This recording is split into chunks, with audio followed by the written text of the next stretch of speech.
you old enough to remember Tina Turner? I mean, okay. It's my mom's favorite artist. My mom and myself's wedding dance song, Tina Turner. Really? Not rolling down the river. My mom is not roll. I mean, you weren't dancing that hard out there. I don't think, were you? No, my mom. That was definitely at our wedding. I'm sure my mom was in the middle of the dance floor for that one for sure. She loves that stuff. So big wheel, keep on turning. Yeah, Proud Mary. Yeah, all of them. I know all of them. Tina. I gotta tell you something. Yeah. She's a phenomenal artist and entertainer, and I earlier in the day, I just had that song in my head, Big Wheel Keeps on Turning, and it's the Bruins right now. This week, man, the Bruins keep on burning, right? I mean, they're rolling down the river. I don't know why I went there. I just did. I don't know. Seriously, the legs on Tina Turner at like 70 years old. I don't know how old she is now, but I know when she was like 70, like that was ultimate, Still cooking. Oh, my God. Oh, God. So I have a visual of you dancing at your wedding. It's a great way to start a festive morning brew with Jaffe and Razor as we welcome you in. We are doing this recording on Sunday night.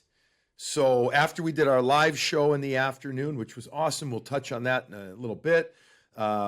But now we're also doing this on Sunday night. We're going to get it out late Sunday night. So everybody's got all Monday and Tuesday to digest this. Bruins with a 6-3 win over the Washington Capitals, 4-0 since trade day. I mean, and some impressive wins, Razor.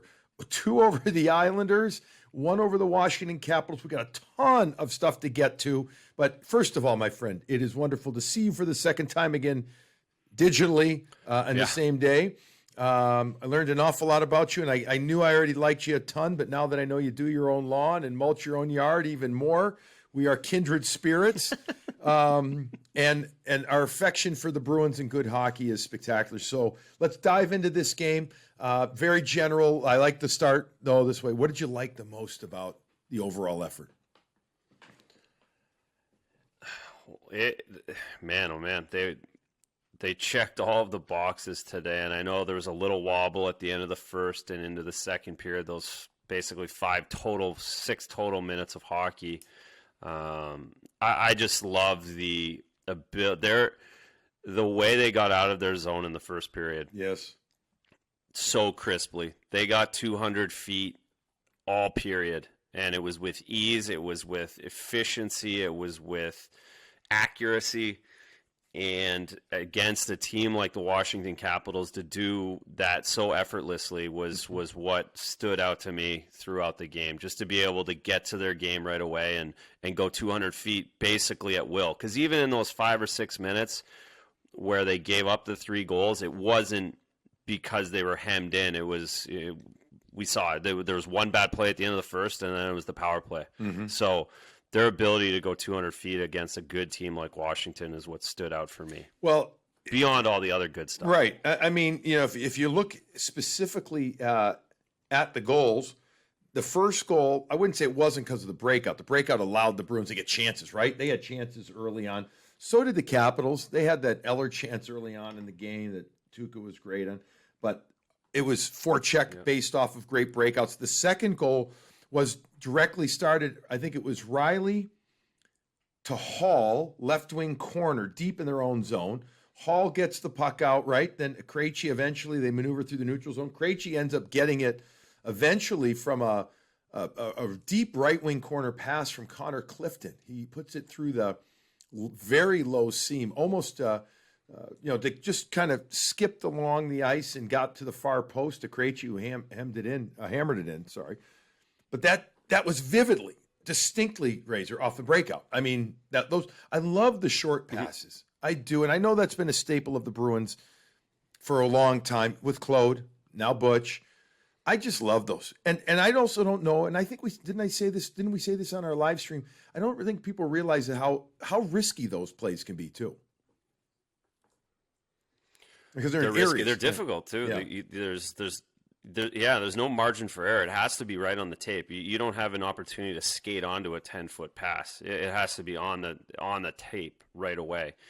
It is risky, and I think that's the reason why this team can look sluggish sometimes. The reason this team can look slow at times, because if those passes aren't being made directly and properly, then it doesn't always look good, and they get themselves in trouble. And then they start making stretch passes to compensate because Right. they're not making those, and that slows them down as well. And they get playing a one-on-one game or a one-on-three game that they get. But what we've seen the last 4 games is that support, speed, 3-foot, 10-foot, 15-foot passes, and getting up the ice quickly rather than making a 55-foot pass to David Pastrnak completely isolated up on the blue line where he has no speed and no ability to move. Yeah, these were, I mean, the short passes, especially oftentimes, Razor, are towards the middle of the ice as well. That's the other thing. They're usually low in their own zone towards the They middle. have to be. Yeah. Right, yeah, they you're have right. to They be. have to be. Yeah. And so therefore, I mean, that's why if you don't connect, you're screwed. Bruins got out to 1-0 lead on it. Oh, ho-hum, another shorty.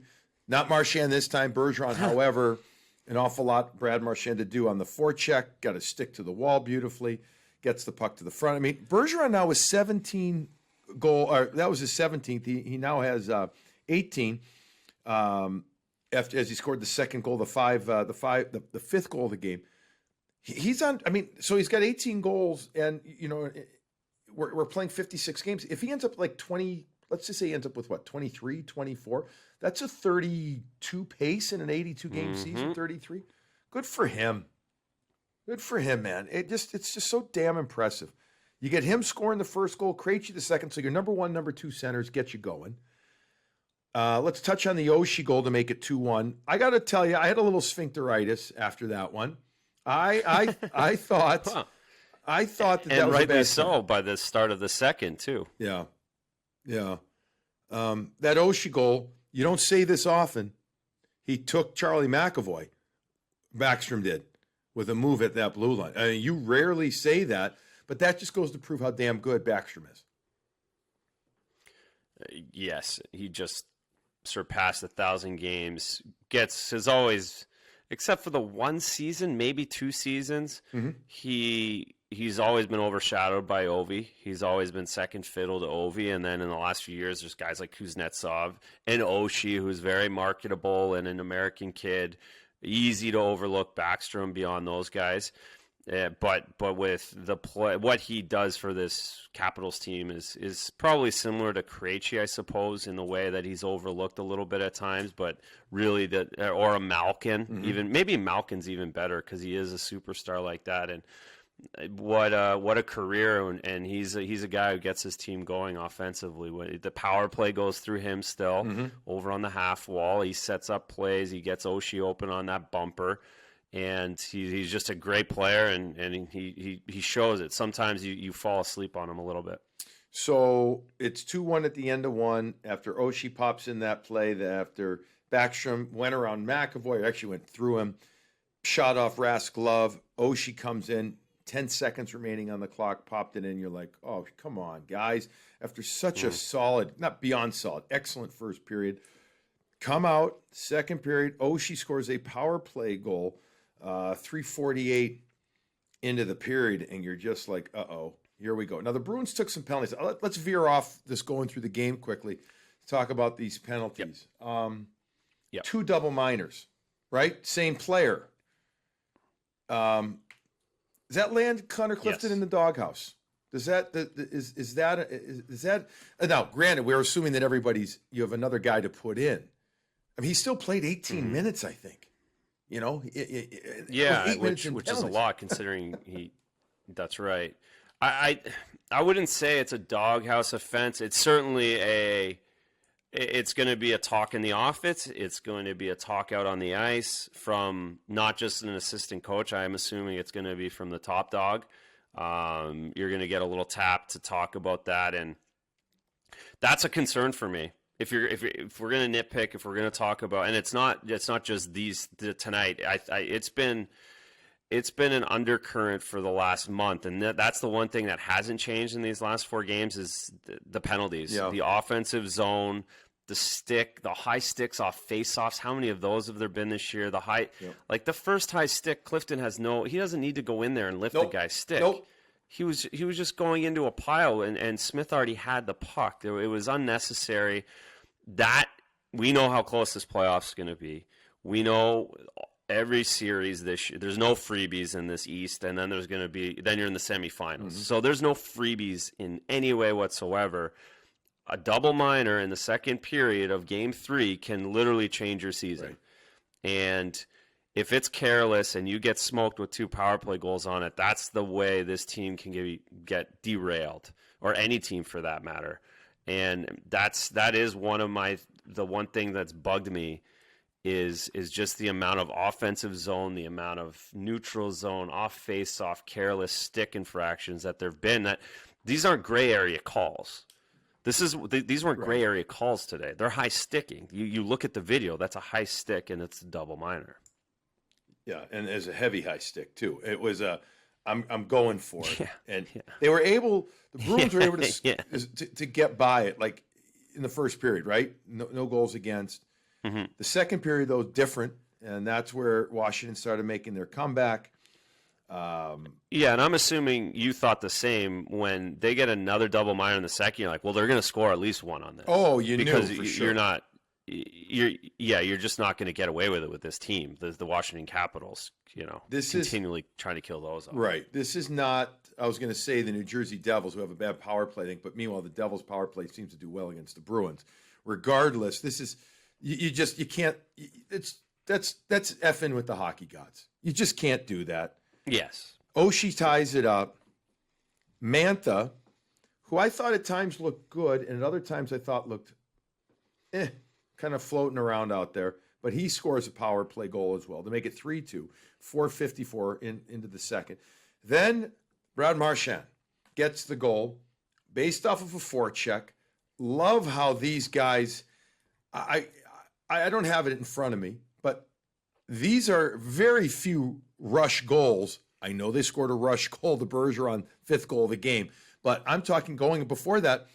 How many of their last goals have been based off forecheck in the last couple? Let's just say in the last 4 games. I have a shitty memory, so forgive me if one of them was. Mm-hmm. Don't at me and tell me I don't know crap. I already know that, folks. I get that. I understand that, but I'm telling you, a lot of their stuff has been off of real, diligent, hard work. And Bergeron got the puck behind the net. Remember, he threw it on his back end to the front, and Marshy didn't steal it, per se, from Pastrnak. He just got to it. Pastrnak was thinking he'd rip it, and he got it, and he went to the back end. Vanacek had already committed to the instinct of Pastrnak release shot. Yeah, absolutely. He completely had to bite on that. Thought it was going to be a quick release. Got down on his knees, started to slide, and once you're no man's land, once Marchand picks it up, and that's an easy finish for a guy like Brad.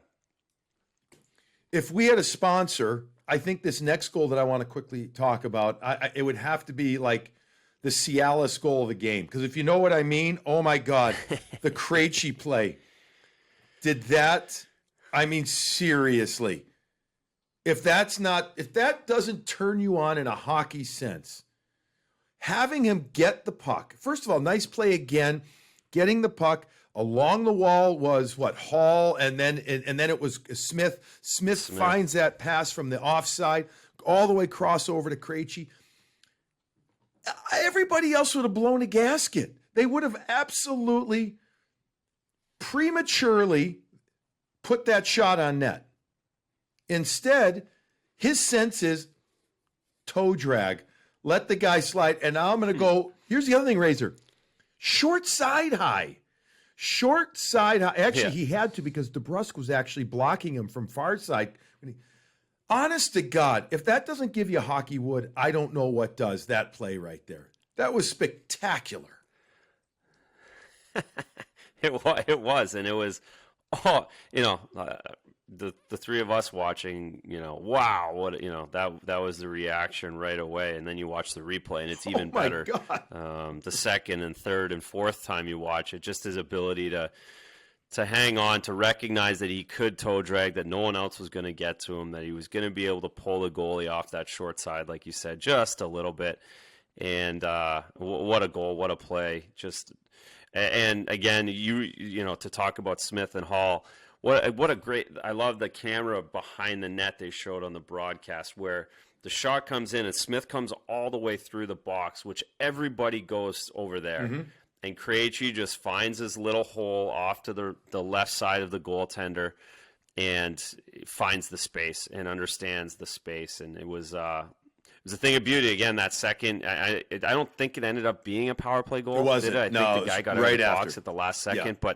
But that's a second power play unit goal that those guys got, that those guys have created. And I've talked about it now for a couple shows, how that changes this team in a major way as well.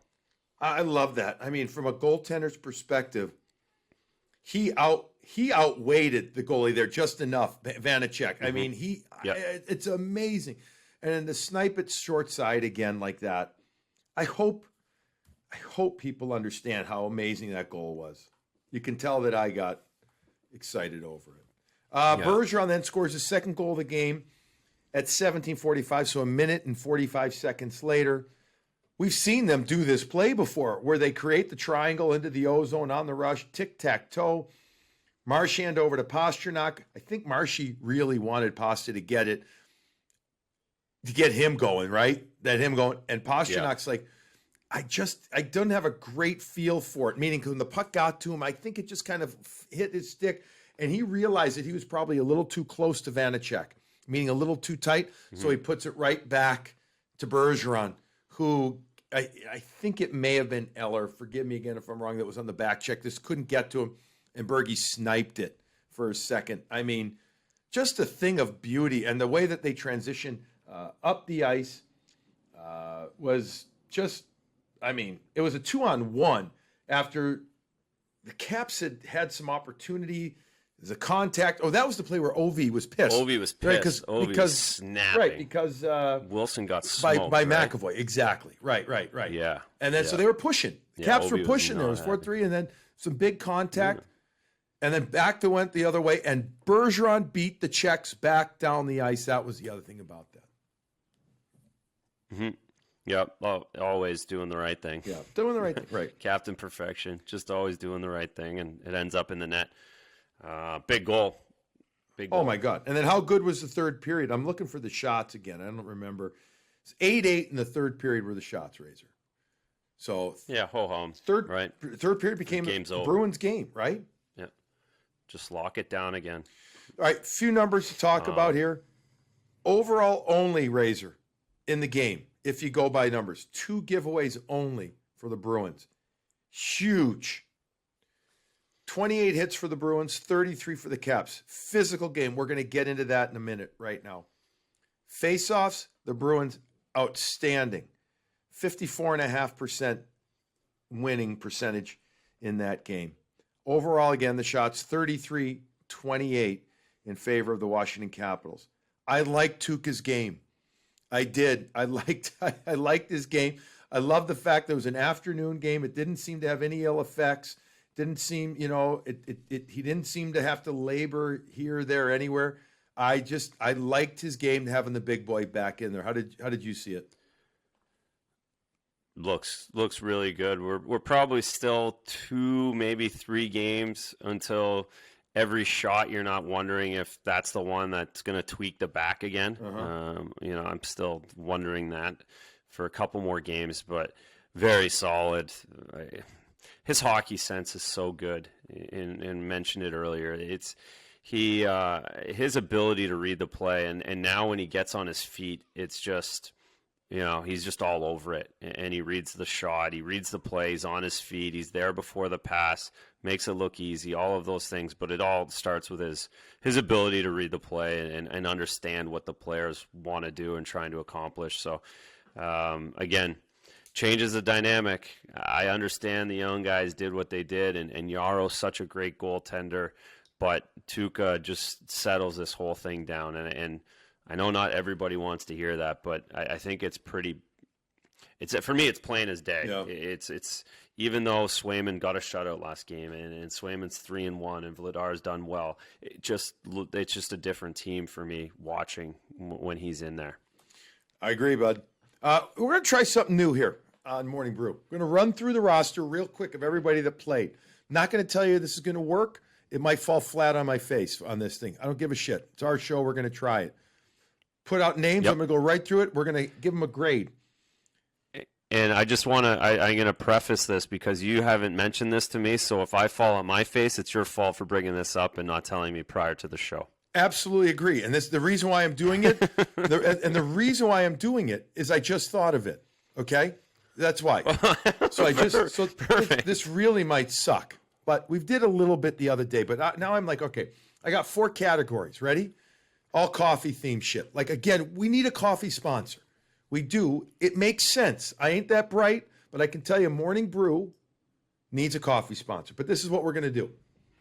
Piping hot, like the kind where, like, if you dump the coffee in your lap at McDonald's, like, remember that person burnt their gotchkis? You're suing them. Right. You suing Cosmo right. Kramer. Piping, exactly. Kramer, suing them. Piping hot, warm, cold brew, or iced coffee. Okay? So we got 4 levels of grades here. Piping hot, pretty warm, cold brew, iced coffee. And you know how I feel about my iced coffee. All right. Mike Riley. I thought it was a mix. It was between a cold brew. And I know don't at me either and tell me that cold brew's not. I know you can drink cold brew hot. Just play along, folks. Okay? It's a thing. I actually thought Riley's game was average in this one. I actually thought he looked a little off, a little tired. Could have been the afternoon. I'd give him a cold brew to warm in this one. What about you? Yeah, I'm going to stick with the cold brew. Okay. Just going to be a tough grader on his week as well. He was going to make mistakes. I mean, he wasn't going to go through the whole year perfect in the 3 games, but that play at the end of the first could be a killer. Yeah. That's a big one. That's a play that the Bruins don't make. The Ottawa Senators make, but the Bruins don't make those mistakes, and that will be certainly addressed. Craig Smith, you know what? He's piping hot to me still. 2 assists in the game. I still give him piping hot. He's piping hot because of that play on the power play, the pass to Krejci, his ability to get in on the puck, get in on the forecheck. That looks like a nice line. It really is working that line. Yeah. You can see the pieces falling in place. All right, I'm going to be generous here with Charlie Coyle. Again, no goals. Was it 21 or 22 in a row? A couple of shots. I'm not going to say he's iced coffee, but I'm not going to say he's much closer to. I'll give him. He has been playing better the last few. I'll give him a between iced and cold brew grade right now. The line though is better, and he's part of that. Yeah, at least DeBrusque got in on the fort. He had a good, one play down the wall that he came out of nowhere, and he looked like he got shot out of a cannon. And I know we're talking about Coyle. Yes, they're at least responsible. So it's hard to go completely iced because he wasn't -5, and they are contributing. They are still moving the puck. It's just that, but you can't give him more than a cold brew because he hasn't scored in 25 games, and he's the 3rd line center on this team. And exactly. Chris Wagner, I'm going to give him a warm cold brew. I agree with you, bud. I'm going to give Wagner a warm. If only because playing his responsibility, he's fulfilling them. He's hitting a bit. He's in on forecheck. He played .313 shorthanded, 1239 overall. So I go warm.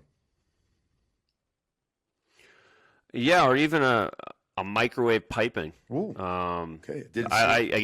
Where he was 3 weeks ago, I thought he was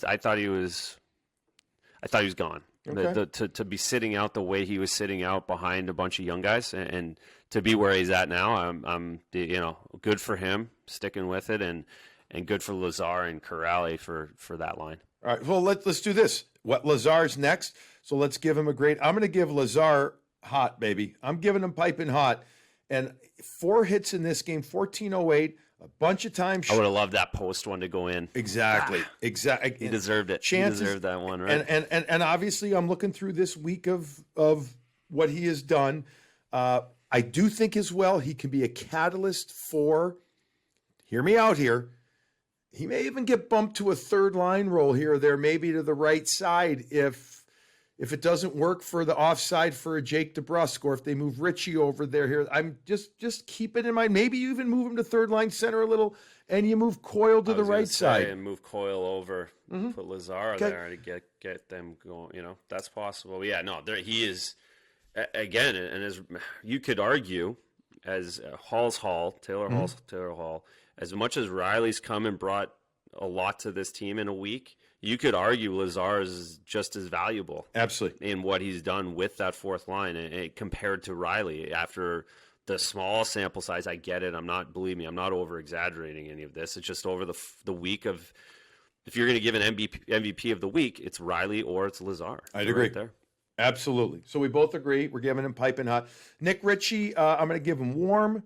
I'd love to see him score. It's been a while, but I'm still going to say, you know what, he's earned.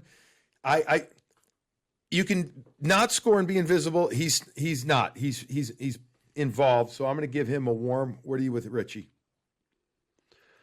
I agree in all of those things. The one thing I want him, I'm going to be, again, just not to be the same as you. I'm going to go to cold brew that got microwave, maybe a little warmer than cold brew in the fact that they haven't scored that third line. Okay. I was hoping that his touch, the way things have gone this year for him, he was going to get points for those two other guys, but he hasn't. But everything else is, it's again, fair. Similar to Coyle. He hasn't scored in 25 games, but they're doing a good job. They're being physical. And Richie's the big difference, though, there. Partner. Hey, bud, the big difference. He's getting power play time still.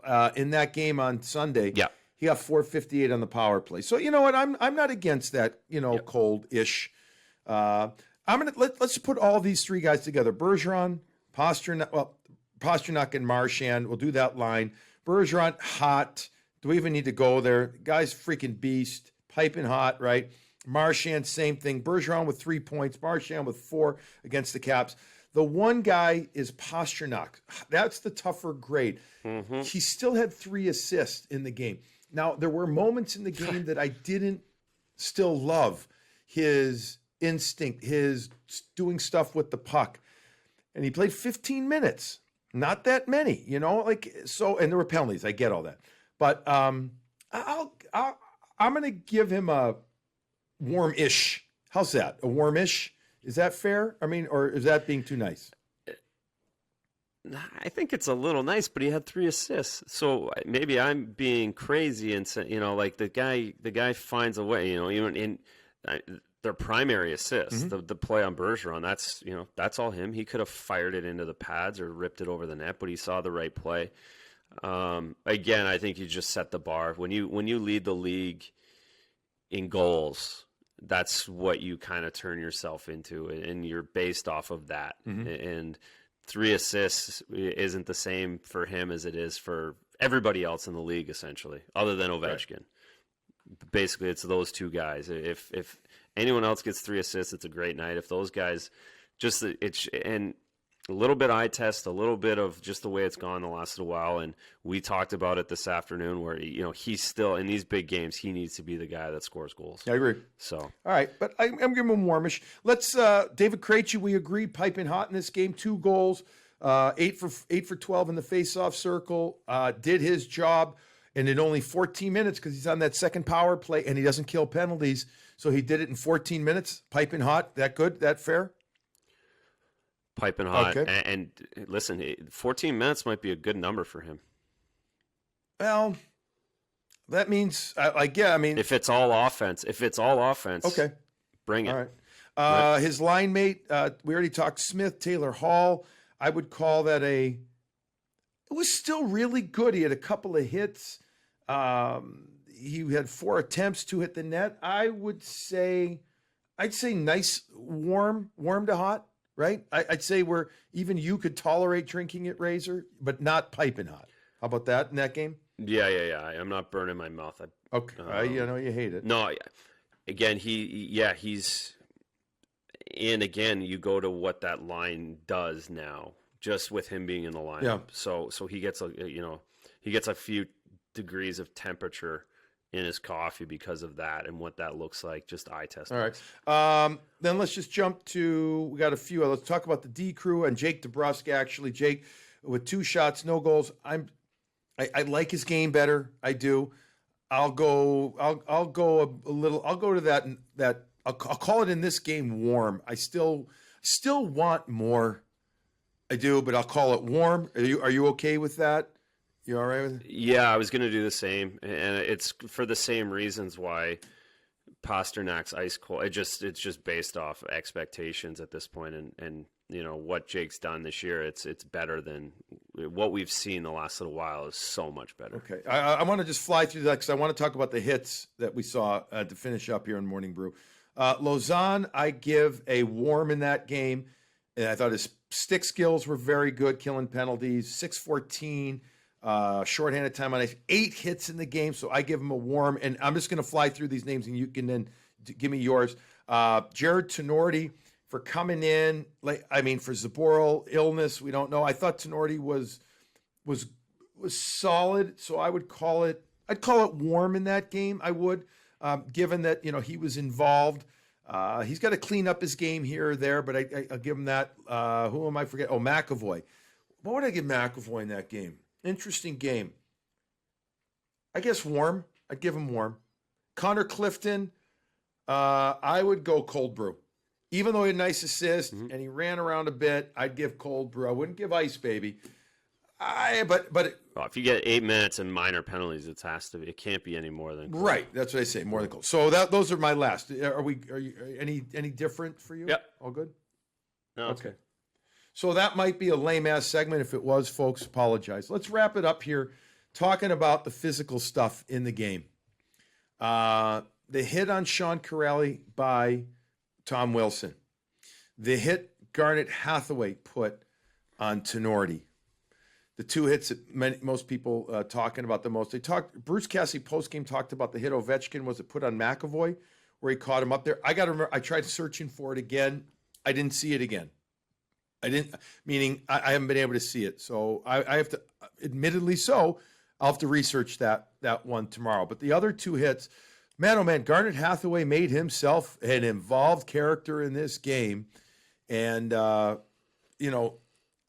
thought the hit on Tenorti, absolutely, no question, was a major penalty when all said and done, especially given the distance and then how the face hit the wall. Look, this is not the same hit that Tanev put on Tenorti, right? Where Tenorti went blowing into the wall. He was facing him, hit him in the side, a hockey play. There's no arguing this one, absolutely a major.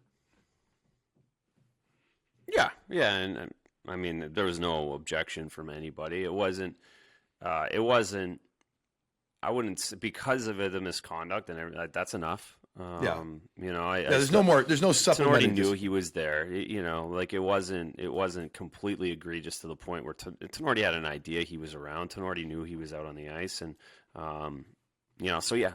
But I didn't think any of it was terrible, terribly dirty like the Wilson hit. Prior, the only thing about the Wilson hit, the only thing about that is that he actually got lucky. I think that Corrali was coming down his head position. They were bitching about, the Bruins were bitching that he got tripped and hooked before that, which partly led to him tumbling. As I do think that ends up being, and I'm playing the crystal ball type game. How can I really see this? But I feel I can. That ends up being another hit that Wilson is seeking out there, Razor. I do. I think that, coming from that side, he's allowed to hit. Don't get me wrong. Of course he's allowed to hit. He being an NHL player, take Wilson out of it. But I feel like he's seeking out that hit from the side there. And it's precarious. And I just think that's him.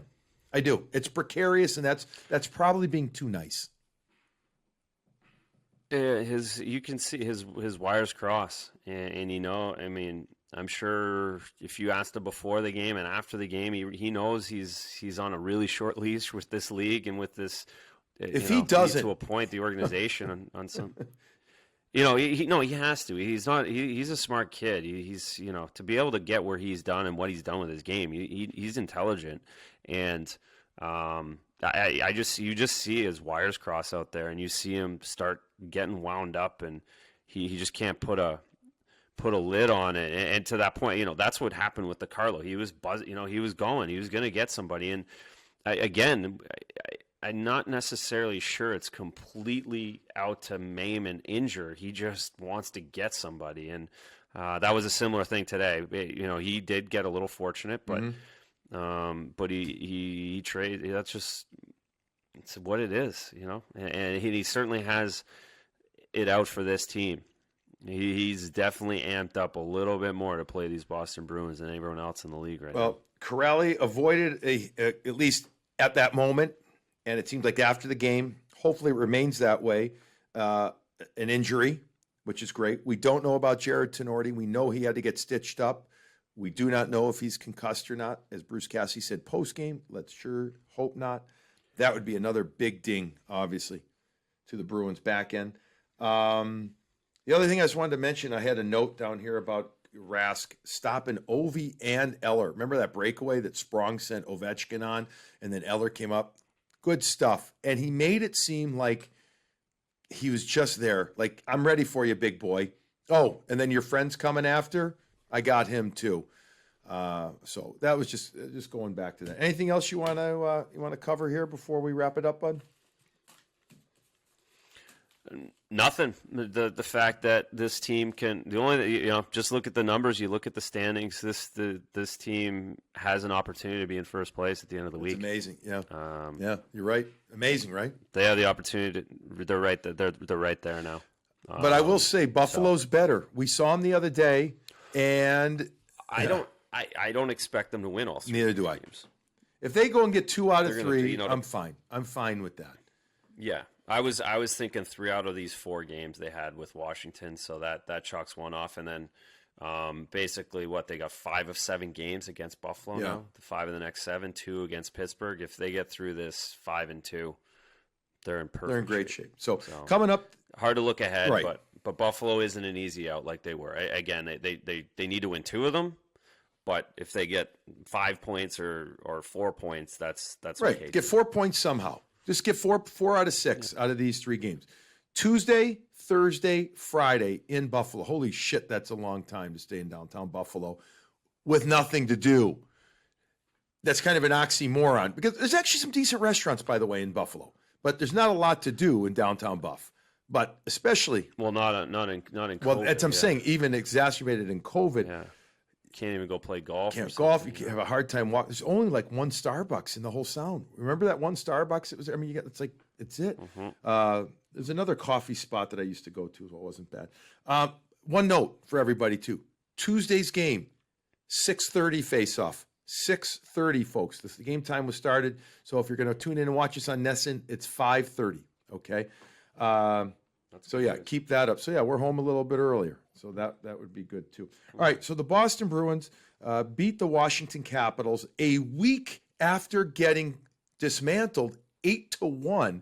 The Bruins come back, same ice surface, and win 6-3, albeit a different team and a different attitude. And by the way, we didn't get to see Big Z. Zdeno Chara in the lineup. He was out with a sore ankle or leg after blocking 3 shots on the same shift in Saturday's game that the Washington Capitals played against the Philadelphia Flyers. So bummer to not have Big Z on the ice. I will tell you this. I don't know if it would have mattered. I really don't. I still think the Bruins would have been able to do what they did. Razor, great stuff today to our fans and our friends that came along on the YouTube live stream. Thank you very much. We will figure things out and make it even better next time we do it. We will do it again. Please tell your friends and family to subscribe, whether it's to the podcast platform, whether it's to the YouTube platform. Numbers are going up. We want to keep making this thing right. We're going to do it. You guys are great. Razor, awesome stuff today. Great talking with you, buddy. Go get some rest, and that'll wrap it up. And you got it. All right. And listen, this is going to come out, even though we admitted we're doing this Sunday night. Please enjoy your Monday morning coffee, especially after a big win.